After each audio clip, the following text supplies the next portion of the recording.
Hi, nice to meet you. I'm Mimi Evans, and I am the owner-operator of Fearless Bookkeeping Services. Today, we're kicking off our podcast.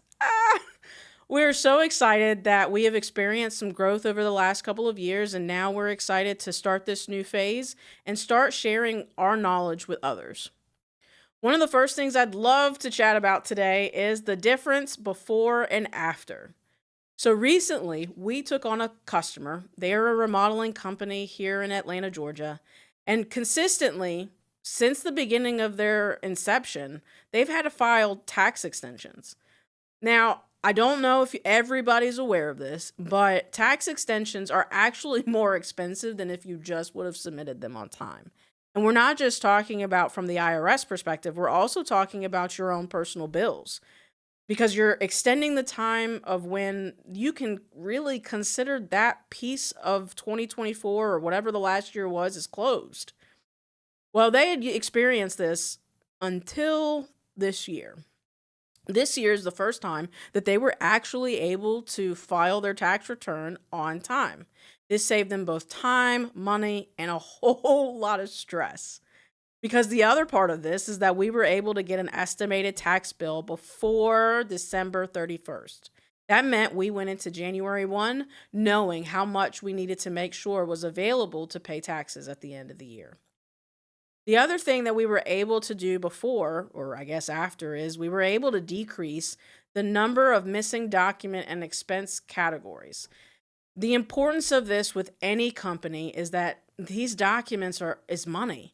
If you don't have that information, you have really no idea if your profitability is accurate, if what you're billing is accurate.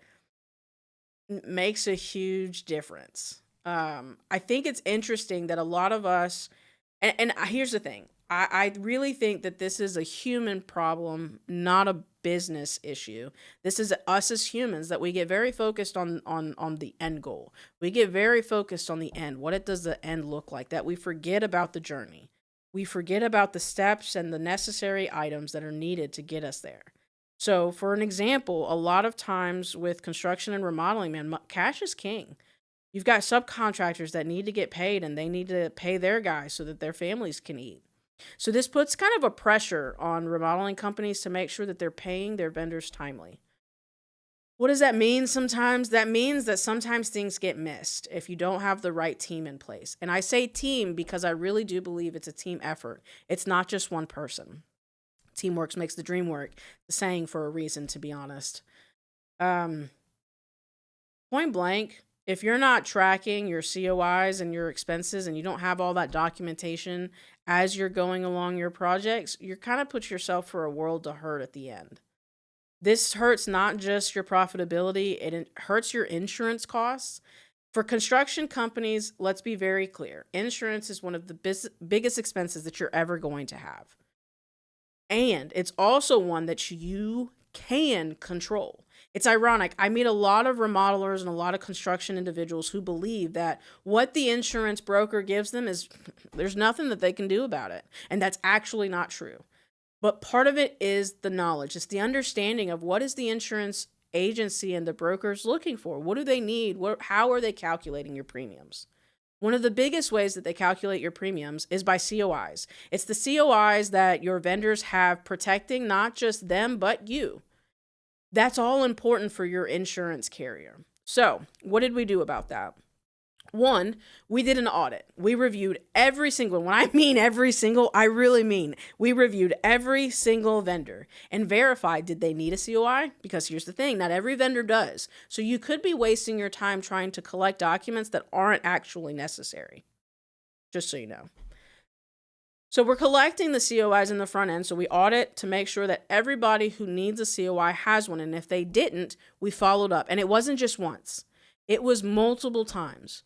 And we also didn't just accept the first thing that they gave. We verified that the insurance was active. We verified that they had the correct certificate holder, because the certificate holder piece is actually the piece that protects you the most. That piece is what says that you are also covered under their insurance. So if that part's not accurate and something happens, believe it or not, that COI is nothing but a piece of paper. So that being said, we completely changed the process. And I say completely because it's remodelers. You guys do what you have to get done. You guys are tough. I get it. And to protect you, we make sure that in the front end, if there's a new vendor or their COI has expired, that no payments are processed until it's received. This protects you. This ensures that accidents that happen on site, if any, are always covered, including work that's done that maybe you weren't there to oversee. The other part that we were able to do was we were able to get him project profitability throughout the project, not just after. Imagine you go into a monthly review meeting and you're actually able to review the numbers of all your in progress projects. You can see exactly how much you've spent and what your margin and markup is right now, which we'll talk about that another day. Margin versus markup, very big difference. But what this also did was it gave him confidence. And that's a piece that we don't talk about enough as business owners. I'll be frank with you. Coming into today, I'm doing a lot of firsts. I'm not really a person that's been on camera. I'm not really a person that does a lot of talking in front of groups. Quite an introvert, actually, that just happens to have an extrovert little battery pack. That all being said, confidence in a business owner is something that we all desire to have. It's something that we all wish was just a little bit easier to obtain. And ironically, the number one thing that seems to cut into an owner's confidence is their financials. It's this tossing and turning every night, not knowing, did this vendor get paid? Did we get that COI? Man, did that job get done right? Let us handle the financial piece. Let us give you the confidence back. Let's get you feeling like when you quote something and you provide an estimate, that you have a better feel for how it's going to go. The other thing that we were able to change, and this is this is probably one of my favorite ones, and that was we were able to reduce the amount of time that it took for him to get paid.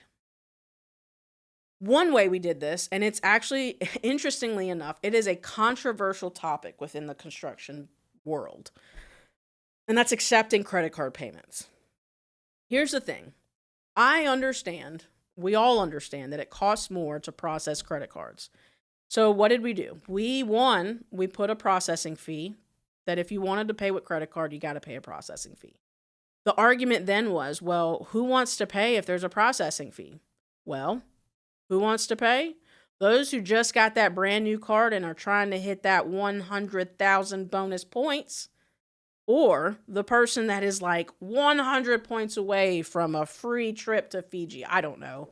But we're making a lot of assumptions and deciding for them how to pay when we don't care how they pay, when we just really care about getting paid.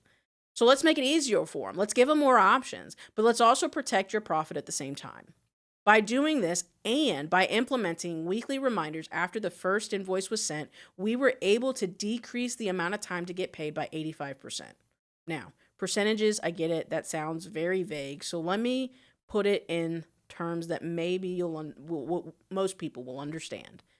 It went from 30 days to 10 days. That's the difference. We saved 20 days from him getting paid. And I don't know if you think about it, 20 days, that's almost 3 weeks. That's 3 weeks we were able to shave off. Who doesn't want to get paid faster? The other thing, when we talk about COIs, it was their insurance audit. The insurance audit proved that we were able to get a refund and decrease his insurance premium the following year. Why? One, we shopped around. I'm not going to lie. You have been with the same broker probably since you started, and that's where the relational piece that you guys have comes into play. And that is fantastic. And no one's saying you leave them, but you should shop around. Make sure you're still getting the best deal. And I'm not even saying that you take that deal and you leave your broker. I'm just saying maybe you present it to them in an effort to keep that relationship. All of this did is it reduced his insurance premium costs. And honestly, it could help you too. We would love to be able to help you. We would love to be able to help, honestly, any construction company bring home more so that they can provide for their families and the families of their teams better. So if you like what you heard, or maybe you have more questions, I hope that you'll like and subscribe, follow us on Facebook, Instagram, LinkedIn, check out our website, or shoot us an email. I'd love to if you want, send us an email if you want to come onto this podcast and have a conversation. We'd love to have a chat and see what we could do to help you and partner with you. Have a great day.